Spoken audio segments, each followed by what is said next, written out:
एक संतान खोई और आपने मुझे अनेक संतानें दे दी। मेरी ममता की लाज रख ली शिव।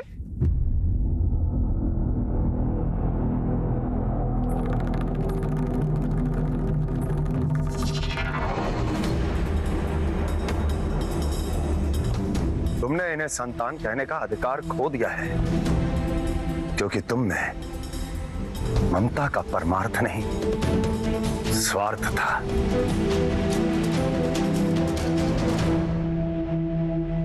अब ये बालक मेरे साथ जाएंगे, मेरे गण बनकर,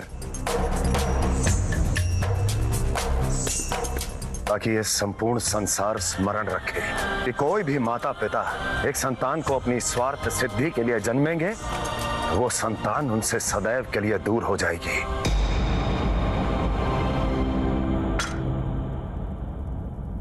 और तुम इंद्र, जिनका मारुद्ध मारुद्ध कहकर तुमने अस्तित्व मिटा दिया, अब उन मारुतों के बिना तुम्हारा कोई अस्तित्व नहीं रहेगा। उनके बिना तुम वर्षा तक नहीं कर पाओगे। वायु, आंधी और बिजली का पालन ये मारुत करेंगे। चलो बालको। नहीं शिव, आप ऐसा नहीं कर सकते। बजरंग रोको इस अन्याय को।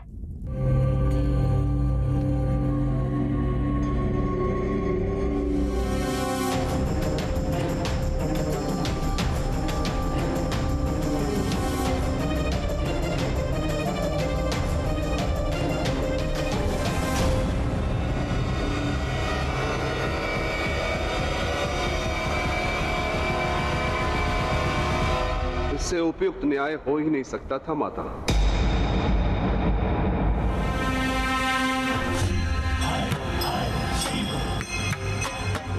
प्रभु, ना मुझे स्वर्ग का वैभव चाहिए, ना पाताल राज की शक्ति। मुझे केवल आपकी भक्ति चाहिए शंभु। भक्ति शस्त्र से नहीं, श्रद्धा से की जाती है बजरंग।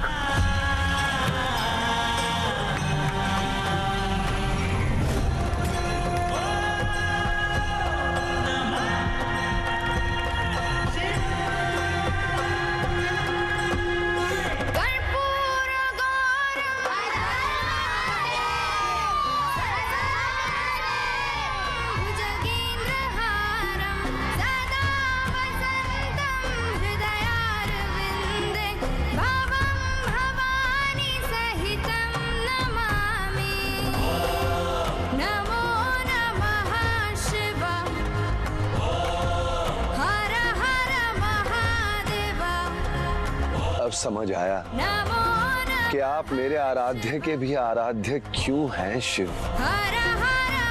सही कहा आपने, सब अपनी नीतियों से ही अपनी नियति बनाते हैं। दिति अपनी संतान से दूर हुई और इंद्र को देवता होकर भी दैत्यों सा भयभीत होने का श्राप मिला।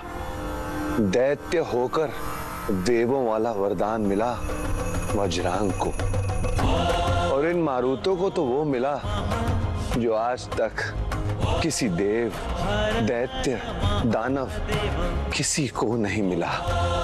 शिव का अनंत साथ।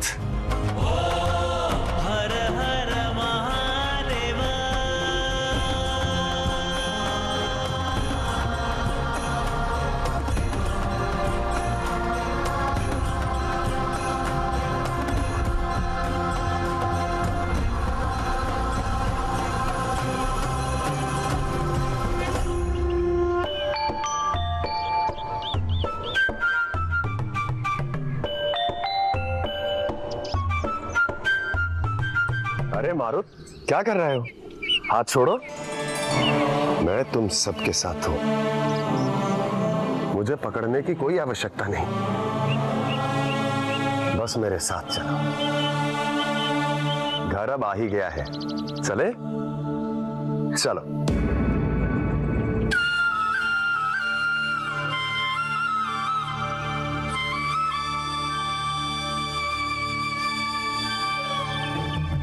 ध्यान का करके जो रखे है ध्यान सृष्टि चले अंग अंग भस्मशाई है त्रिपुंडधारी वो त्रिपुर सुंदरा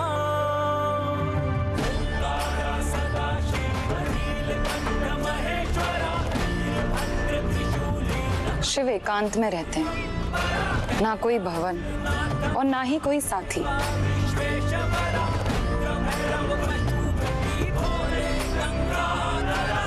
क्या वो अकेले इन सारे बालकों को संभाल पाएंगे? आप अपने आराध्य की सहायता क्यों नहीं करते? शिव अकेले ना रहे, इसका प्रयास उनका सबसे बड़ा शत्रु कर रहा है।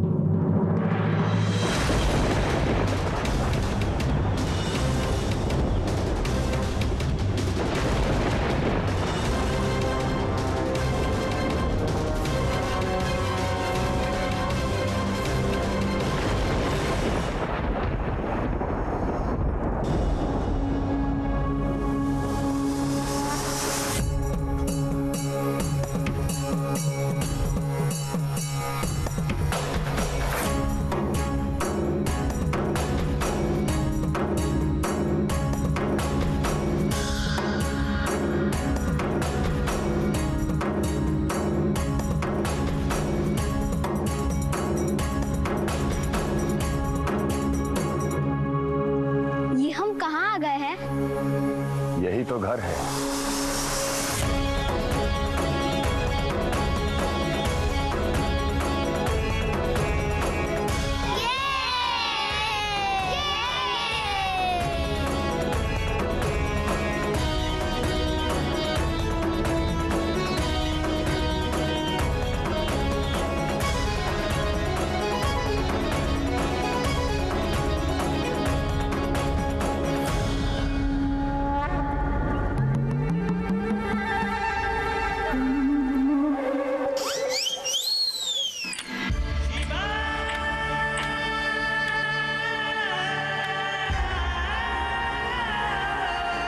शिव जी,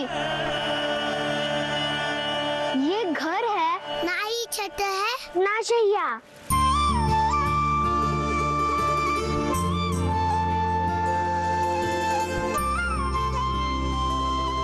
यह संसार की सबसे बड़ी छत है कैलाश। ऊपर स्वच्छ नीला आकाश है ओढ़ने के लिए, और ये श्वेत हिम सबसे कोमल शैया। पर नींद कैसे आएगी शिव? उचित कहा। अब तुम्हें नींद कैसे आएगी? क्यों ना मैं तुम सबको कहानी सुनाऊं? कहानी सुनेंगे, कहानी सुनेंगे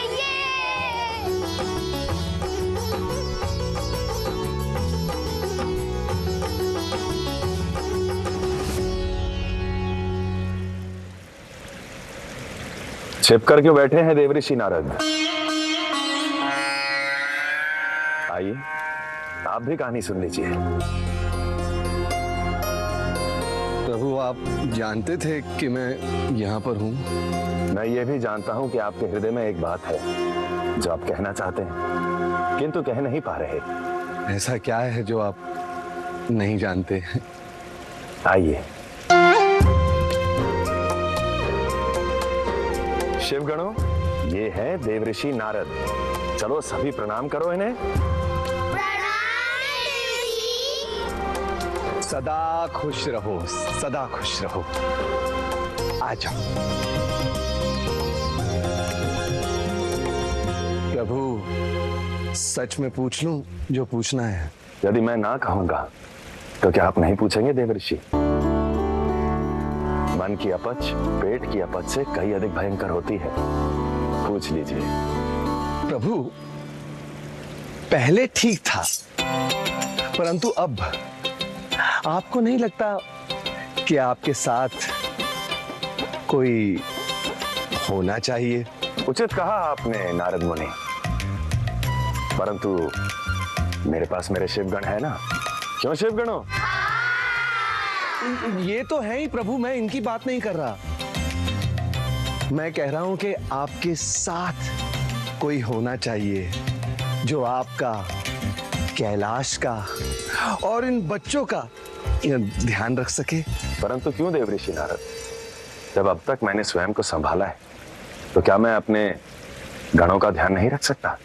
नहीं नहीं, ऐसा नहीं है प्रभु।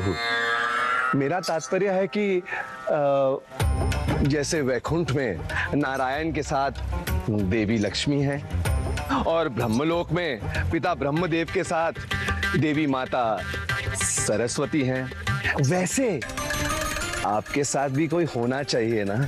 बोलो गणों।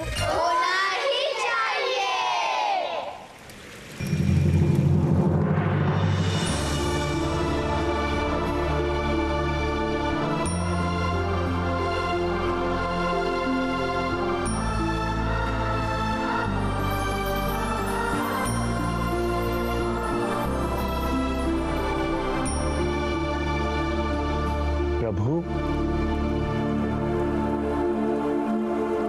प्रभु, मैं ठीक कह रहा हूं ना?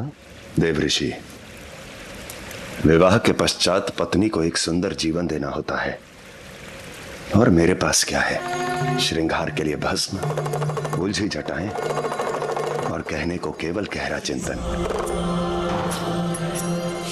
और हेम से घिरा ये नीरव कैलाश। और इस कैलाश समेत सारी सृष्टि रचने वाले आप, आपसे सुंदर और क्या है प्रभु? प्रभु, जिसने आपको पा लिया उसे कुछ और सुंदर क्या चाहिए होगा?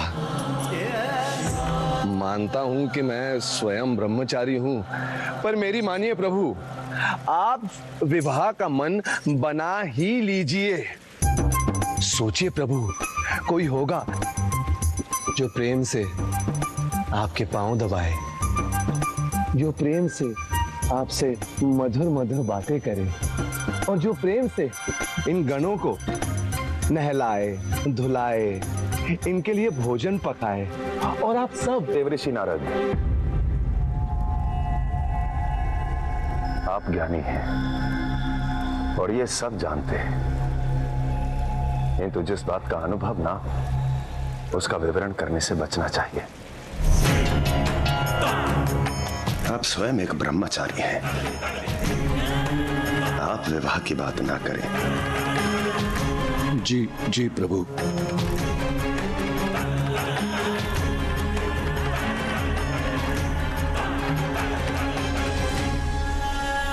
विवाह संबंध की महत्ता पर विचार कर लेना चाहिए, क्योंकि प्रेम और विवाह सुख का साधन नहीं, कर्तव्य साधने का मार्ग है। क्योंकि प्रेम का लक्ष्य सुख का भोग नहीं, तप और त्याग है।